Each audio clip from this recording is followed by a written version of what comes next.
Well, novelty theory is something I've been working on since the early 70s, inspired by psychedelic plant experiences in the Amazon, to attempt to look at time and really deconstruct it and attempt to understand what it is. And this has been a wild intellectual ride, leading to some pretty easily stated conclusions.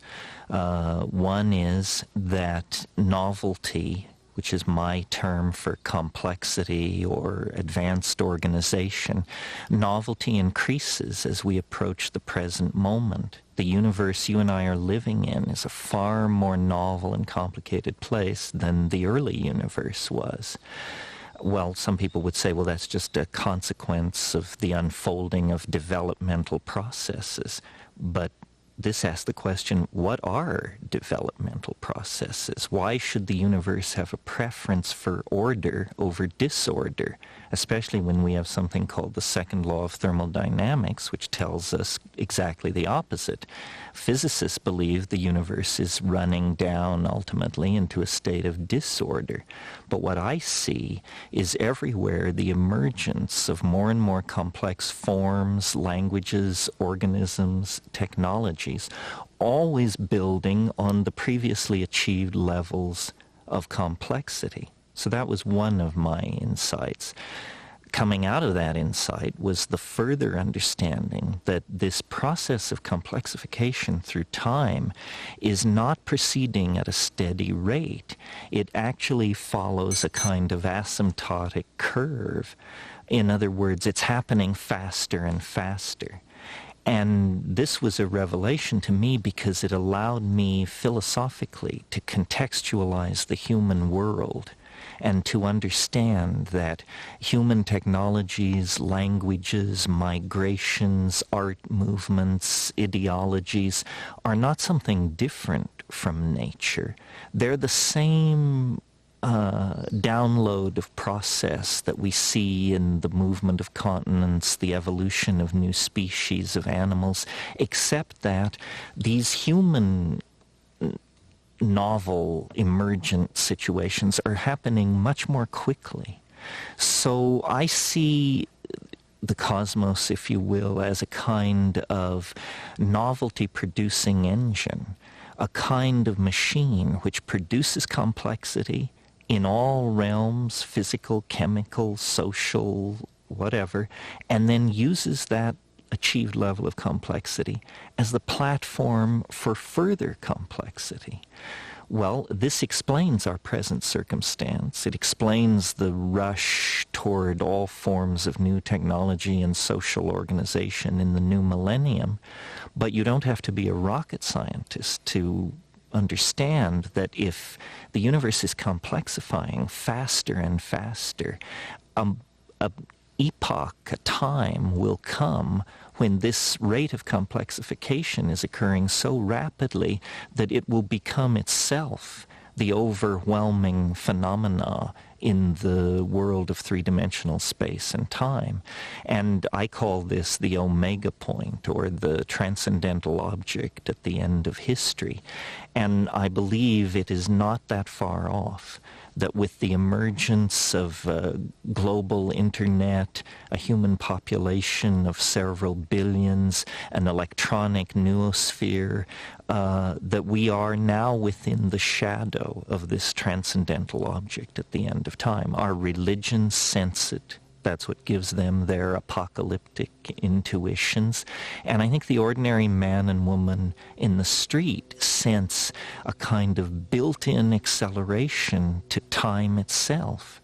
Well, rather than dismissing that or treating it as a psychological perception or something unique to our society, I took it as a basic perception about physics, and have built elaborate mathematically defined theories around this idea, and then have found, to my astonishment, incredible congruences with other work. I'm thinking of the Mayan calendar and its curious countdown-like quality toward an extremely unique event that the Maya felt would occur in the same time frame that my own equations predicted, even though at the time I was unaware of the Maya. So what we have here is a new model of time based on a very real intuition that I think most people share, which is that time is speeding up, that human beings are part of that process, and that the culmination of that process is now within the ven of historical time. In other words, I believe it will happen in 2012, in December, coincident with the same events that the Maya placed at the end of their calendar. Even if I'm wrong, even if it's 100 years or 500 years later, these are still spans of time that, when compared to the life of the planet, are fractions of a percentage. So whether you believe, as I do, that we can know the precise moment of this transformation of the world of time, or whether you believe it is simply coming soon and fast, really doesn't make that much difference. We are all gathered here at the end game of developmental processes on this planet. We are about to become unrecognizable to ourselves as a species. Our technologies, our religions, our science has pushed us toward this for thousands of years without us awakening to what the denouement would be. Now we stand close enough to it that I think all but the most lumpen among us must feel the tug of the transcendental and the transformative. I am very perplexed when you say that time is speeding up. As far as I can tell, such things as crystal oscillators, things which keep time, clocks, the relationship of the Earth turning to the calendar, the full moon, all of the things which are symptoms of our passage through time, don't seem to be throwing themselves out of kilter. So what do you really mean about time speeding up? Well, let me answer in the form of a question. Which lasts longer, 1,000,000 years in which nothing happens, or 10 seconds with 50,000 events crammed into it? In other words, really time is only experienced by the events which occur within it. And I maintain that the early universe had very little going on, and consequently time moved very, very slowly. The character of time as we approach the present is that there are more and more physical domains and energetic domains in which change can occur. For example, the early universe was a pure plasma, a pure swarm of unassociated electrons. You didn't even have atomic systems, let alone chemistry, molecular chemistry, life, complex speciated life, and dynamically balanced planetary ecosystems. Each one of those more complex phenomena crystallized out, or emerged, if you will, from the previous systems that had come into existence. So when I say time is speeding up, what I mean really is that more and more is happening. More and more is happening. And if you ask the question, well, what would be the ultimate state of connectivity or of happening? It's when all points are connected to all other points. Somehow this concept of connectivity is intimately linked to the concept of complexity. And so really what I'm saying is that the universe is getting its act together. It's connecting the dots. It's bringing everything into co-relationship with everything else. And somehow it does this through the production of consciousness. Consciousness is this integrative function in biology which takes data which may appear profoundly unrelated, and in fact brings it into some kind of a congruent relationship. We say an organism coordinates a point of view. Well, in a way, what's happening over time is that the universe is coordinating a point of view. And as it does this, it becomes somehow more aware, more self-conscious, more being-like and less thing-like. And as I said, this process is not proceeding at a steady pace. It's proceeding faster and faster. More connectivity occurs now in a calendar year than occurred in 1,000,000 years, 1,000,000,000 years ago. So somehow, as we approach the present, we find ourselves in an ever denser realm of activity, interrelationship, connectivity, and the result of this is more of the same, producing a shrinking globe, ever more immersive technologies, dissolution of political, social, gender, and class boundaries of all sorts. So that's what I mean when I say the universe is speeding up. You know, before the advent of man, of human beings, the fastest changes on this planet of any consequence were genetic changes, changes in the genomes of plants and animals.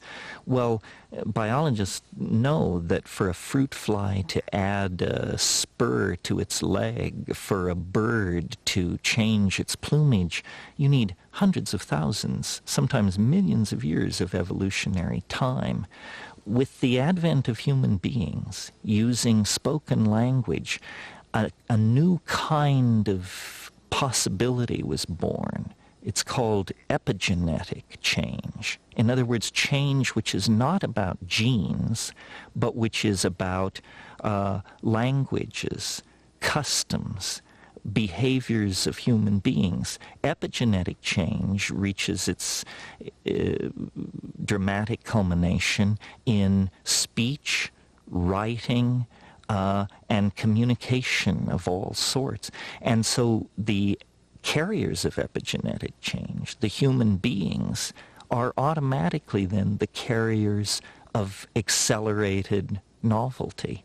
And so when you look at, let's say, evolution on a coral reef, and you compare it, let's say, to the evolution of political ideas in modern Europe, obviously modern Europe's rate of change in this domain is thousands of times faster. So by moving from the genetic to the epigenetic realm, we have vastly accelerated all kinds of processes. Now we appear to be about to move from the strictly human domain to the human-machine symbiosis domain. And of course, machines process information, make connections, and do their work at a rate thousands of times faster than any human being can work. So we see again a progressive acceleration of the process of creating and maintaining varieties of connectivity. And that's what I mean by time is speeding up.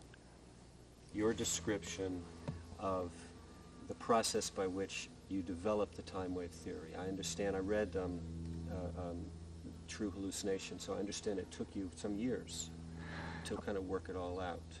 Yes, in the Amazon, all was chaos and mythic revelation, but I knew that you couldn't bring that back as a scientific theory, and my bias has always been toward science. And out of these many intuitions and revelations, I discerned a thread which was about time. It began with a conversation with this Logos entity where it said to me, "Did you know every day is composed of 4 other days?" And I said, "No, I not only didn't know that, it's never occurred to me." What a bizarre idea. Well, so this idea then of a time being a resonance created by other times, not immediately before or after it, as in scientific causality, but somehow a day centuries ago, centuries in the future, come together to create an interference pattern that creates the unique moment. So that was one of the basic assumptions. And then the structure on which this all was hung was the I Ching, which may seem exotic to American and European audiences, but which is, of course, as familiar to anyone in Chinese society as the Declaration of Independence is to us. And what is the I Ching? Well, it's a very ancient method of divining and predicting the future, based on the idea that every moment can be symbolized by a unique ideogram, which is somehow its essence, much in the way that science believes you can explain all nature with 108 elements. The ancient Chinese took the position that time itself was made of elements. My style of thinking is scientific enough that if I were to say to somebody, I propose a revolution in physics based on what I know about an ancient Chinese divinatory system, that would seem foolish to me. It seems occult. It seems unscientific. Why should an ancient Chinese book of divination hold any insight whatsoever for modern physics? But the uncanny thing about the I Ching is that it seems to work. Even in the hands of its critics, it seems to work. So let me try out a metaphor on you, which I think makes much more clear what's going on here. Visualize for a moment sand dunes. And notice, when you look at these sand dunes in your mind, that they look like wind. Sand dunes look like wind in some sense. Well, then analyze the situation. What is wind? Wind is a pressure variant phenomena that fluctuates over time. In a way, the sand grains moved about by the wind are like a lower dimensional slice of the wind itself.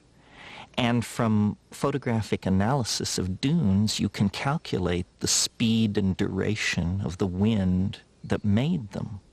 So the dune is a lower dimensional slice of time, of the wind ebbing and flowing that made it. Well, now let's change the metaphor a little bit. Instead of grains of sand, let's think of genes. Instead of a windstorm, let's think of 1 billion years of evolution. It moves the genes around in a pattern which is a lower dimensional slice of the force which created the situation. In other words, on every living organism, there is the imprint of the higher dimensional force which made it. Now, somebody could say, well, that's God. Well, but in a scientific context, we don't speak like that.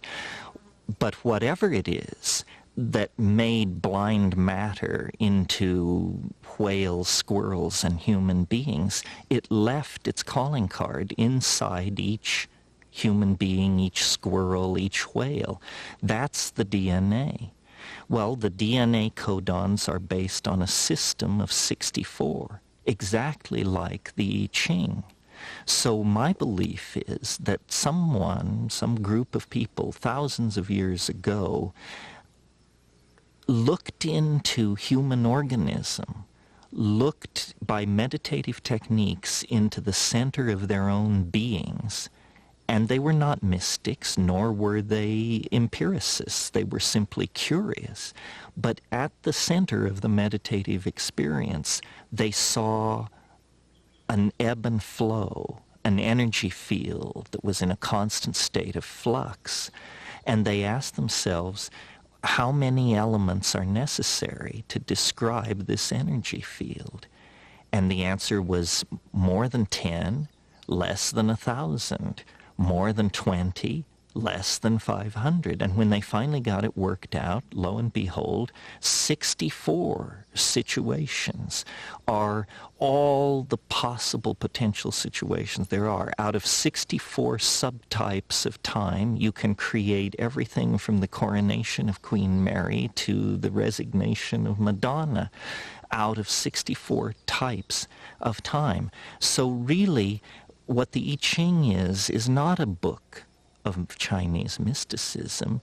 It's a book of molecular dynamics that sees through biology to the physics that allowed biology to come into existence. And I'll argue this with anybody in the field, regardless of how hardcore an empiricist they claim themselves to be, because I think the coincidence between the structure of the I Ching and the structure of the DNA is staggering. It's not a simple correspondence between 64 and 64. All the processes that occur in DNA can be easily modeled with the 6-line hexagrams that make up the I Ching. It's almost as though Western science was fascinated by energy. For 5,000 years we pursued understanding energy. And this process ends with thermonuclear explosions in the deserts of the American Southwest. We can light the fire that burns in the heart of the distant stars. We know how to do that. That's what the Western mind achieved, political issues aside. The Eastern mind was not interested in energy. It was interested in time. And they spent 5,000 years deconstructing it, looking at it. And you don't use atom smashers. You don't use enormous physical pressure. It's a different problem, and you bring different tools to bear. You meditate. You look inside yourself. You study the movement of water around pebbles. You consider the situation. You study history. In any case, the bottom line is, the people who pursued this understanding of time achieved as sophisticated a relationship to time as the Western relationship to matter expressed through our ability to trigger fusion and fission. So there's a great deal for us to learn in the West from these Oriental efforts to understand time, and it is not necessarily mystical. What I did was entirely mathematical. It's not transparent to a person who has not studied mathematics. But to a professional mathematician, it's utterly trivial. There's nothing occult about it.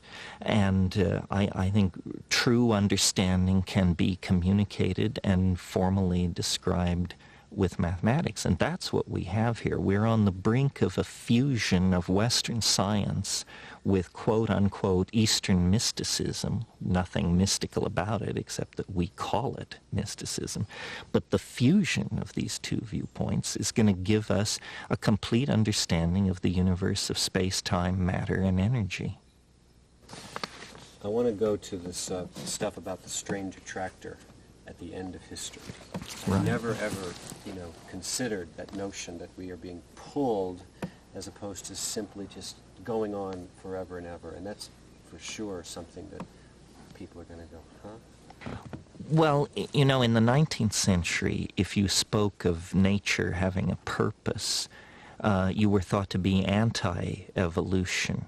Because in the 19th century, there was great pain to eliminate anything like preformation or teleology or purpose or God, all these things that they were trying to eliminate from evolutionary theory.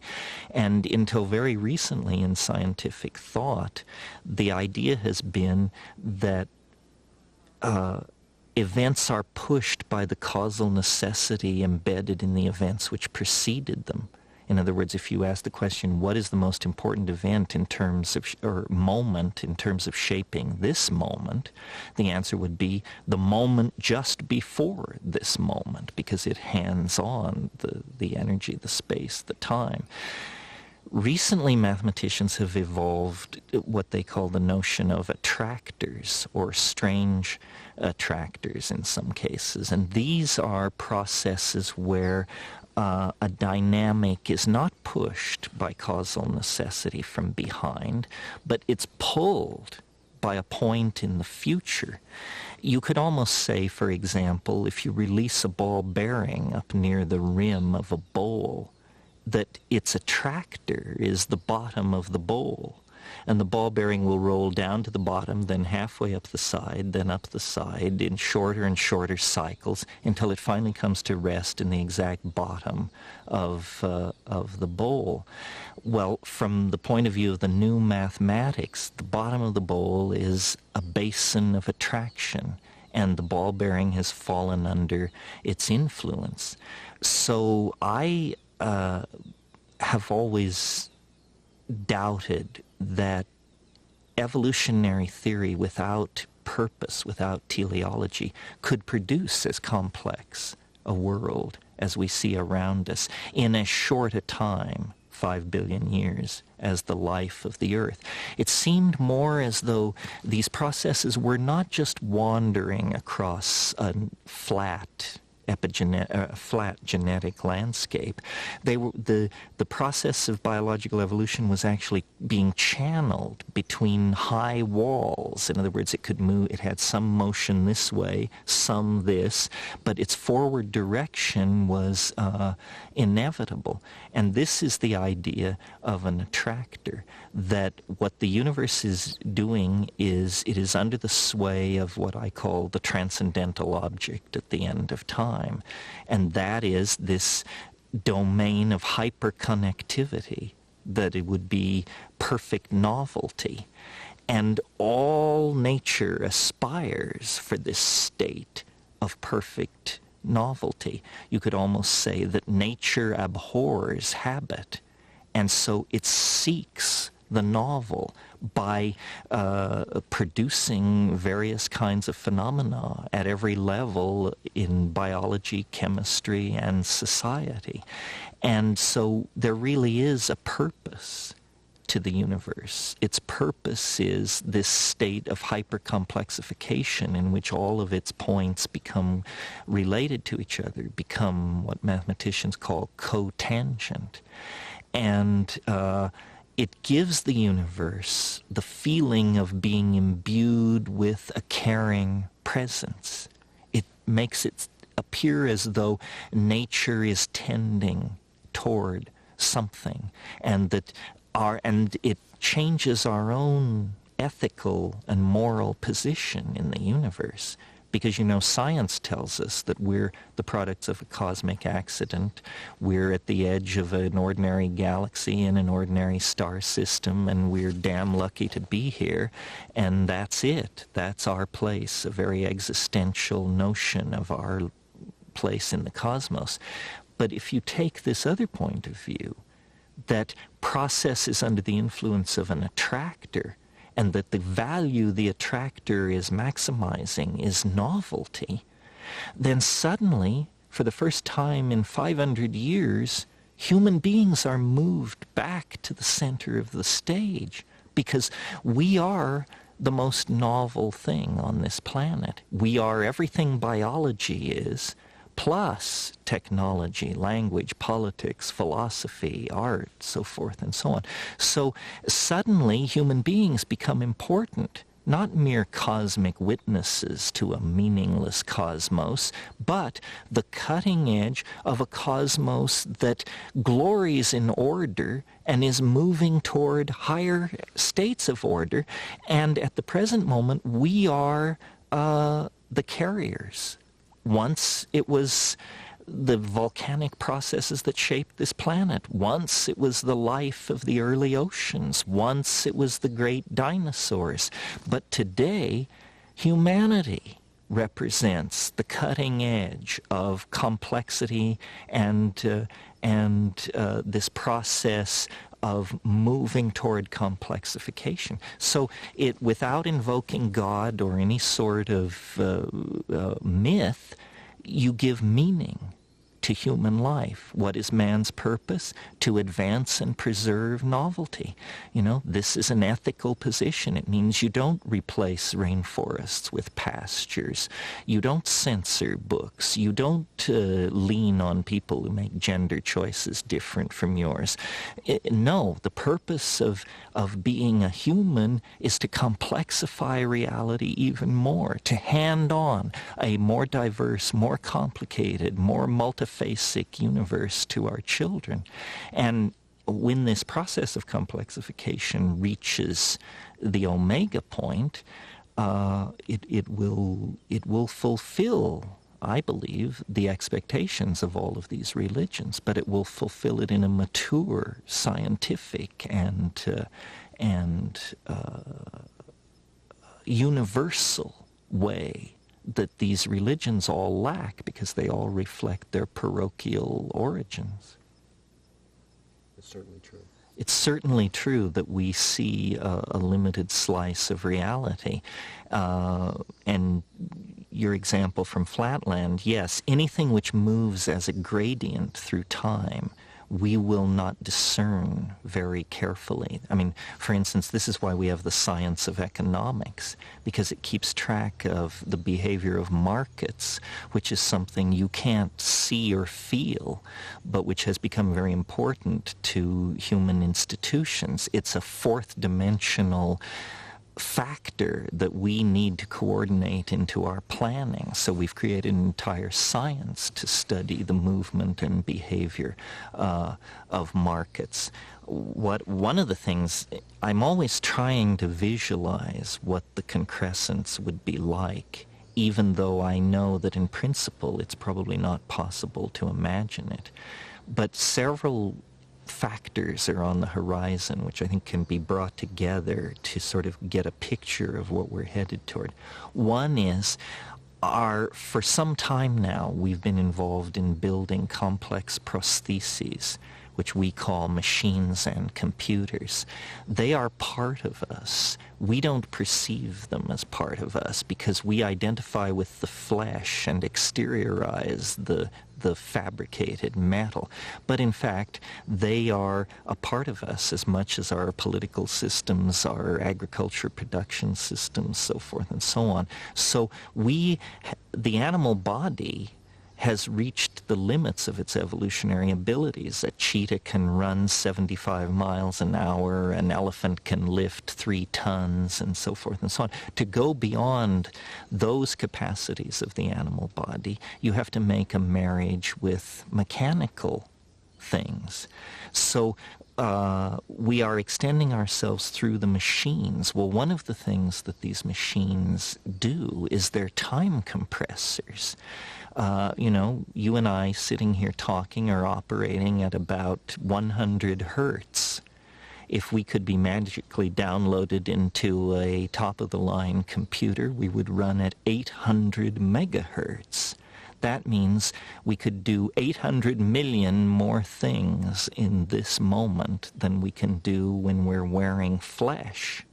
So it may be that we will find a way to technologically stretch time, and this will become for us like a false eternity. You may have only 10 minutes left in your life, but it may be time enough to pack in all of human history from the fall of Rome to the present moment. So we are finding ways out of the three-dimensional Newtonian prison, which says, life is narrow and confined and ends at the grave. And we're doing it by becoming information that is freed from material. And somehow this allows us to make this ascent to the next dimensional modality. Information is not time and space constrained the way we are. We talk about the difficulty of moving an object at the speed of light. Our entire planetary technology cannot achieve moving a marble at the speed of light. But we can move information at the speed of light. tetrabytes of it. We do this every day. So we see, we stand then like children at the edge of the ocean of information, and we're putting our feet in and wondering, could we swim in that? What would it be like to be wet in that? What would it be like to go into that new medium? A similar dilemma must have confronted the early amphibians as they stared at the land and said, could we leave the ocean? Could we go up into those places? Could we breathe air and actually make the transition to such a hostile and alienating environment as the land? And so these are major symmetry breaks. But in every case, the answer has been, you bet. And sooner or later, somebody did it, and then all succeeding generations have followed suit. What is fascinating about this particular transition is that we are conscious of the implications. We who will make the transition will in some sense, some limited sense, understand its implications, where I don't think that was true for the animals that left the primordial ocean. They simply were behaving blind instinct and evolutionarily dictated behaviors. But the degrees of freedom accessible to us are so multifarious that we can actually appreciate for the first time our circumstance, and our circumstance is awe-inspiring. I mean, we are about to take the step out of matter. The planet is on a collision course with the most profound event it's possible to imagine, the freeing of organic life from the chrysalis of matter. For 1 billion years there's been life on this planet, but never life that could step outside of matter. But this is obviously what's in the cards, and we are privileged to be central to that event. You just said we're moving beyond matter. I just can't imagine what you mean. Can you try to talk a little bit more about that? Well, first of all, I can't quite imagine what we mean either. I think this is the test, is to imagine what could that mean. Maybe the bridge concept is virtual reality. Obviously, we're on the brink of building computer-assisted worlds that don't, quote-unquote, really exist, but which we will experience the way we experience dreams or the imagination. And I think this is where psychedelic substances come in. Shamans have always entered into a non-physical realm of information through trance. In a way, there's nothing new here. This is part of the archaic revival. Well, I feel like, tasting the sacred earth. Will you still love me? Will you still feed me when I'm 64?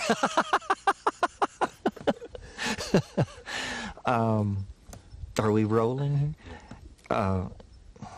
I've forgotten the thread. What was it? Is it a human thing? Is it a unique, is this ascent into novelty a human thing? No, part of what I discern here, though we humans are always ready to suffer guilt and take blame for everything going on in the universe, I don't believe this is something we are doing. I think that we are as much corks tossed on the ocean of time as are hummingbirds and prairie dogs. In other words, an event of cosmic significance and importance is going to occur not far in the future. Are we causing it? No. Can we stop it? No. Can we hurry it? No. It's built in to the structure of matter itself. One way of thinking of this is that the laws of physics are evolving to permit greater freedom. And we are, and people have said to me, well, don't you find it a little strange that such a momentous event would occur in human history? After all, human history is 10,000 years wide. The planet is 5 billion years old. pretty unusual coincidence that human history would be happening when this cosmic event happens. No, that's completely wrong. Human history is being caused by the nearby presence of this event. In other words, if you think of the event as something which has shells of influence, some of its shells of influence reach so far back in time that they drag life out of the primitive oceans. Some of its shells of influence reach so far back in time that they define the emergence of the hominid line out of the higher primates. Some shells reach back to Egypt, some to medieval time. As you approach the present, it becomes stronger and stronger, but I would argue that the presence of human civilization on this planet is the strongest evidence we have that matter and organizational processes are about to make some kind of a leap to a new order of being. What history is the 25,000-year transition zone. Before you enter the zone, you're an animal. After you leave the zone, you're a god. But for 25,000 years, you're kind of an animal and kind of a god. And you're constantly being swamped by your animal nature, and then great teachers are appearing and dragging people back to the right line. And we are schizophrenic in history. A friend of mine once said, history is the shock wave which precedes the eschaton. And I absolutely believe that. And I believe as historical processes intensify, it's reasonable to believe that we are ever closer to the eschaton. If my ideas seem strange to someone, I ask them, can you imagine this planet in 500 years? Given the propagation of ordinary historical and scientific rates of unfoldment and discovery, can you imagine this planet in 1,000 years? No, no one can imagine that, because processes are now in play which so totally rewrite the script that no one can imagine 100 years or 200 years in the future, because the discoveries which will be made in that span of time will so totally rewrite the human experience of itself and the environment that we cannot see deep into the future. And this indicates to me that the future is exploding in an asymptotic unfoldment into a kind of cultural superspace. And our own bafflement at the impossibility of conceiving any real future given the political and social and technological forces in play is proof of that.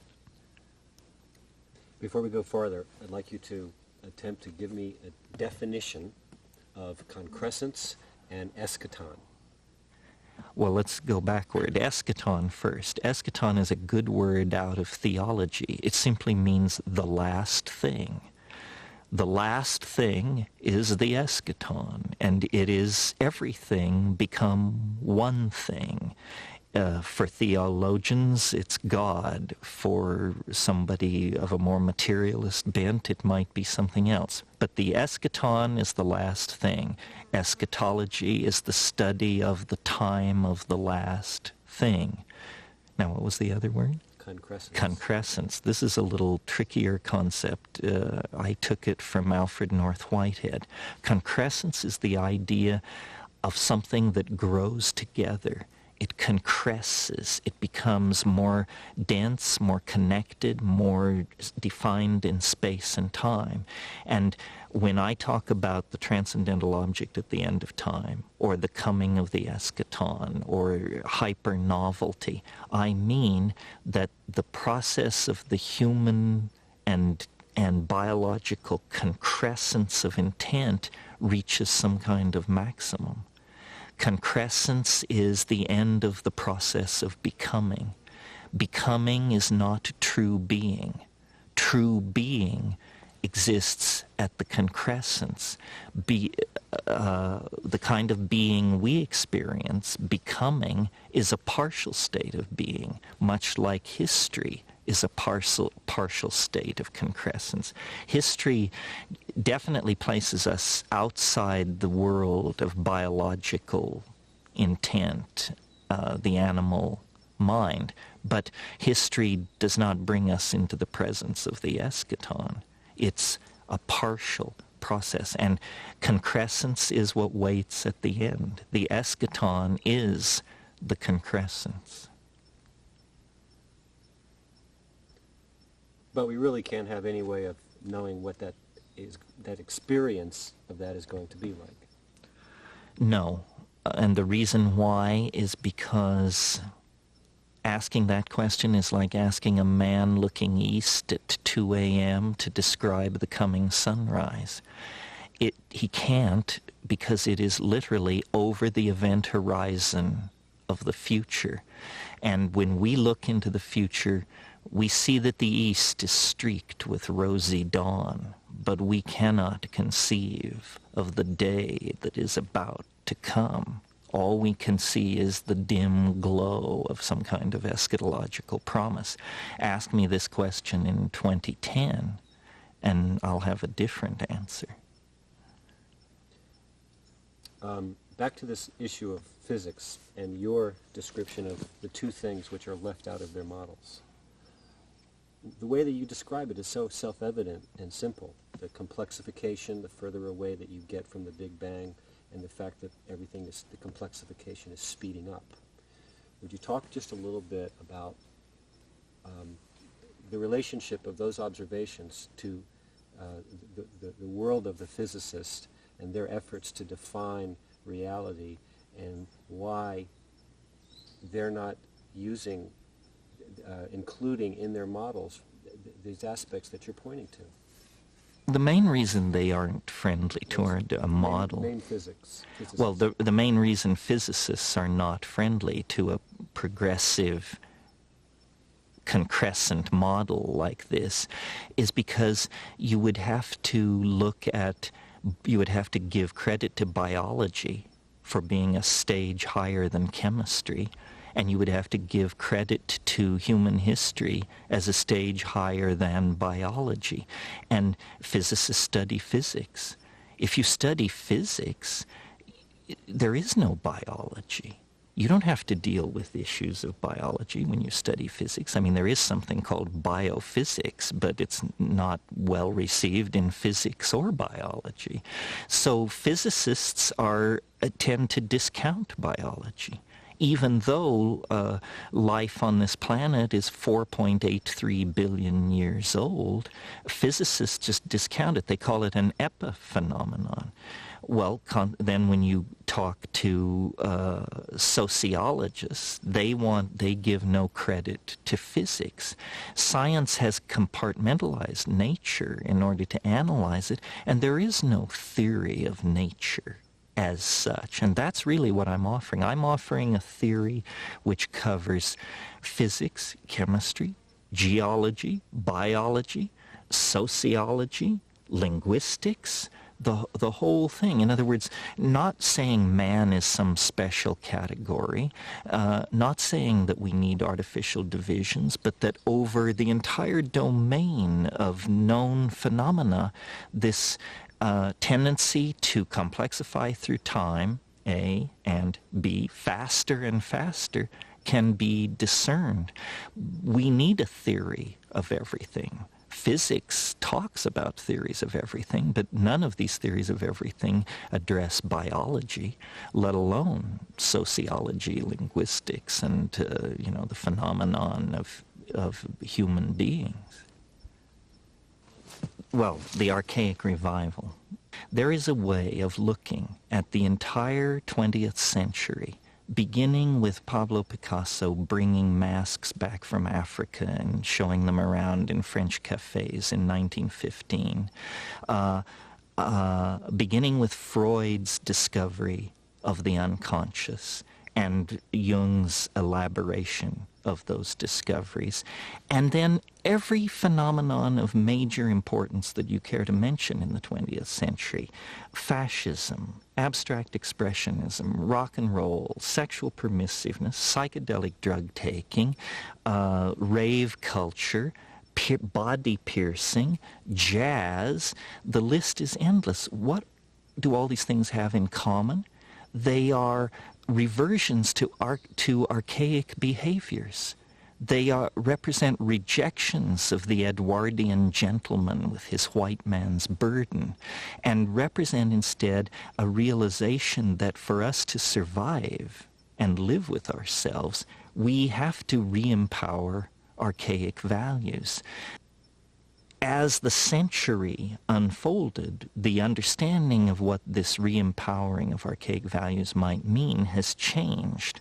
Jung and Freud discovered the unconscious, discovered that we are not all ladies and gentlemen, but that there is a cannibal lurking within.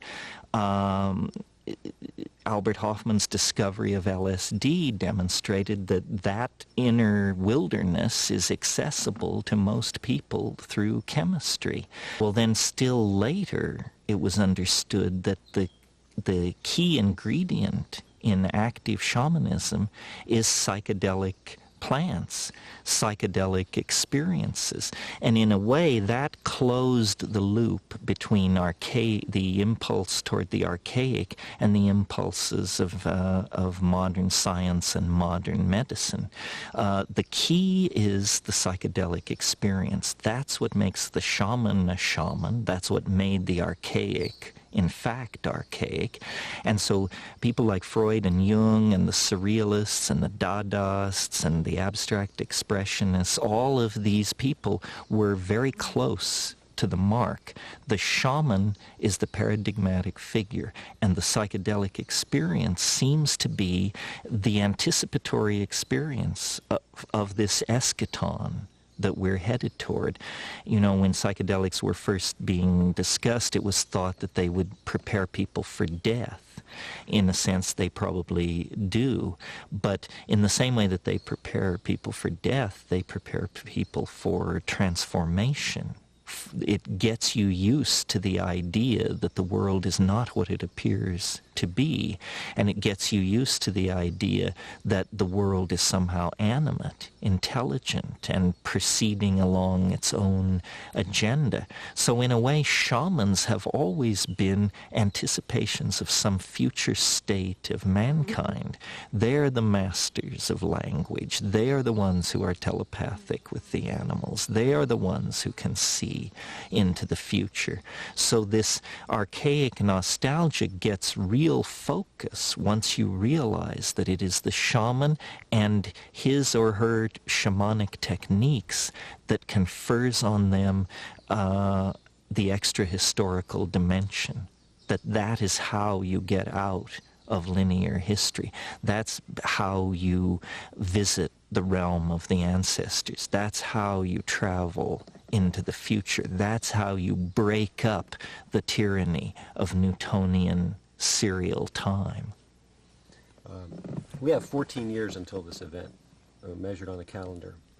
And, you know, a really common, ordinary way to describe the times that we're living in is that they're very, very chaotic, filled with acts of unspeakable evil, and at the same time, there's this sort of buzz and thrust of optimism.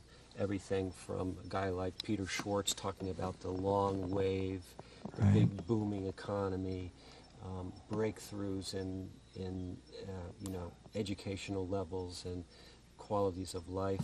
But it's definitely a dynamic where you've got extremes of good and evil in that way. Would you talk a little bit about the relationship between that dynamic as we go forward and the novelty continues to climax? Well, novelty is not necessarily good or nice.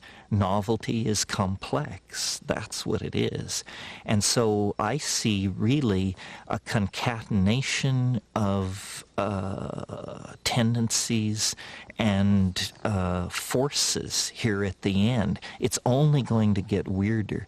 The level of contradiction is going to rise excruciatingly, even beyond the excruciating present levels of contradiction. So I think it's just going to get weirder and weirder and weirder, and finally it's going to be so weird that people are going to have to talk about how weird it is. And at that point, novelty theory can come out of the woods, because eventually people are going to say, what the hell is going on? It's just too nuts. It's not enough to say it's nuts. You have to explain why it's so nuts. So between now and 2012, the next 14 years, I look for the invention of artificial life, the cloning of human beings, possible contact with extraterrestrials, possible human immortality, and at the same time, appalling acts of brutality, genocide, race baiting, homophobia, famine, starvation, because the systems which are in place to keep the world sane are utterly inadequate to the forces that have been unleashed. The collapse of the socialist world, the rise of the internet, these are changes so immense, nobody could imagine them ever happening. And now that they have happened, nobody even bothers to mention what a big deal it is. The fact that there is no such thing as the Soviet Union, people never talk about it anymore. But when I was a kid, the notion that that would ever change was beyond conceiving. So the good news is that as primates, we're incredibly adaptable to change. Put us in a desert, we survive. Put us in the jungle, we survive. Under Hitler, we survive. Under Nixon, we survive. We can put up with about anything, and it's a good thing because we're going to be tested to the limits. The breakdown of anything, and this is why the right wing is so alarmed, because what they see going on is the breakdown of all tradition, all order, all sanctioned norms of behavior. And they're quite right that it's happening, but they're quite wrong to conclude that it should be resisted or is somehow evil. The mushroom said to me once, it said, this is what it's like when a species prepares to depart for the stars. You don't depart for the stars under calm and orderly conditions. It's a fire in a madhouse. And that's what we have, the fire in the madhouse at the end of time. This is what it's like when a species prepares to move on to the next dimension. The entire destiny of all life on the planet is tied up in this. We are not acting for ourselves or from ourselves. We happen to be the point species on a transformation that will affect every living organism on this planet at its conclusion.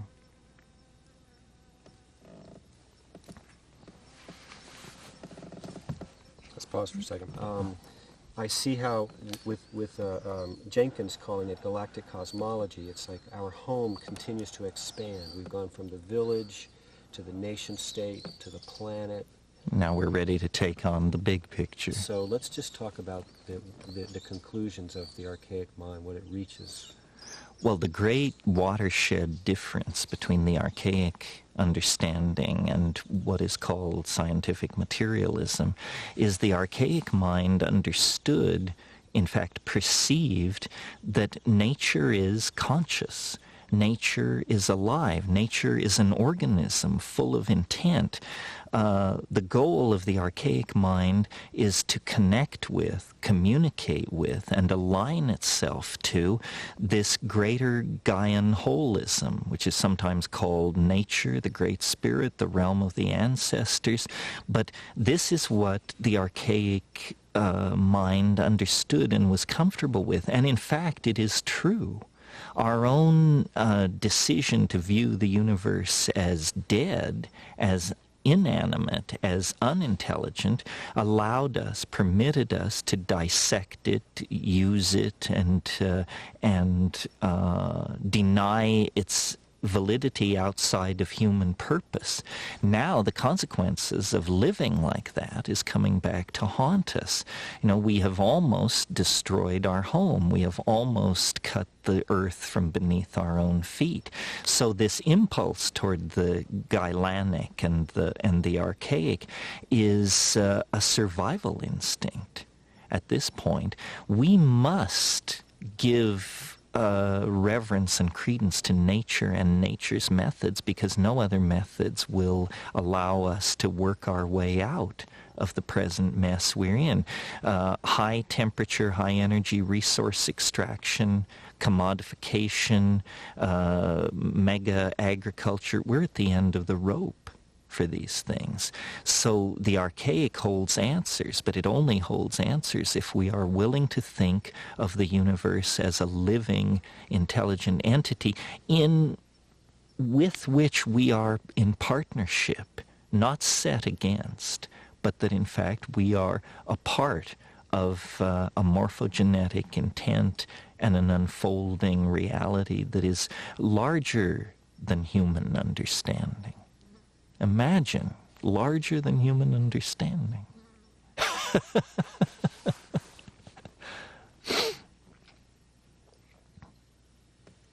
So the whole entire Milky Way galaxy is a being? Well, it's an organism, yes. And the galaxy is a kind of an organism. You can think of it as a fractal resonance with a cell. The galaxy has a nucleus of very dense material where very mysterious processes are going on. Then it has a cytoplasmic envelope of stars and gas clouds that surround that core. And then it is an individual, very distinctly defined by the vast emptiness that lies between it and the next galaxy. Yes, I think nature builds by fractal intent, and that all organisms have a core and then a deployed surround, whether we're talking about the cell, the solar system, the Earth, the galaxy. In the process of the conservation of novelty, structures are created with cores that are more complex than their outlying neighborhoods. To my mind, a galaxy hanging in space is a picture of the time wave. Every star is a data point in an enormous computer simulation of the novelty wave. That's why it has that spiral structure. You know, scientists are very puzzled that the galaxies don't fly apart. They don't seem to have enough mass that their gravitation should hold them together. And there's been a lot of talk about dark matter or some missing factor. Well, the missing factor is novelty. The galaxy stays together because the galaxy wants to be a galaxy. In other words, it wants to hold on to the level of novel morphology that it has achieved. It has an actual appetite for expressing itself in that form. That's why the galaxies are spirals. And in a sense, those spirals are very large pictures of the time wave where we can at last see it not confused with its background or foreground. So everything organizes itself fractally, spirally, with a dense center in its spatial domain and a dense center in its temporal domain. We are like this. Galaxies are like this. Planets, stars, bird flocks, coral reefs.